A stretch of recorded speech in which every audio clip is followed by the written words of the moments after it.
Hello friends, என்னதான் நம்ம noodles, fried rice, continental ஃபுட்டுன்னு வெரைட்டியாக நம்ம செஞ்சு சாப்பிட்டாலும் நம்மளுக்கு ஏதாவது ஒரு பிரச்சனைனா, உடம்புக்கு சரியில்லை அப்படின்னா நம்ம யோசிக்கிறது என்ன, நம்ம தாத்தா பாட்டி நம்மளுக்கு என்ன சாப்பாடு செஞ்சு கொடுத்தாங்க, நம்ம அம்மா அப்பா இந்த மாதிரி நம்மளுக்கு உடம்பு பிரச்சனையாக இருக்கும்போது என்ன சாப்பாடு செஞ்சு கொடுத்தாங்க அப்படிங்கிறத நம்ம ஃபஸ்ட்டு யோசிப்போம்.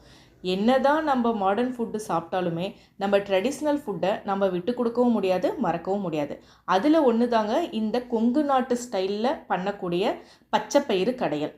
பச்சைப்பயிறு, நரிப்பயிறு, சிறுபயிறு, தட்டைப்பயிறு இது எல்லாத்துலேயுமே உங்களுக்கு அதிகப்படியான புரோட்டீன் இருக்குது. நம்ம சர்க்கரை அளவை கண்ட்ரோலாக வச்சுக்கிறதுக்குமே இந்த பயிறு வகைகள் ரொம்ப உதவியாக இருக்குது. இந்த பருப்பு கடையல் எப்படி செய்யறதுங்கிற வீடியோவை என்னோடய சேனலில் நான் அப்லோடு பண்ணியிருக்கேன். அதோட லிங்க்கை டிஸ்கிரிப்ஷன் பாக்ஸில் நான் கொடுக்குறேன். என்னோடய சேனலை சப்ஸ்கிரைப் பண்ணாமல் இருந்தால் மறக்காமல் சப்ஸ்கிரைப் பண்ணிடுங்க. சுட சுட சாப்பாடு போட்டு 2 கரண்டி கடையில் ஊற்றி நெய் விட்டு சாப்பிட்டா அமோகமாக இருக்குங்க.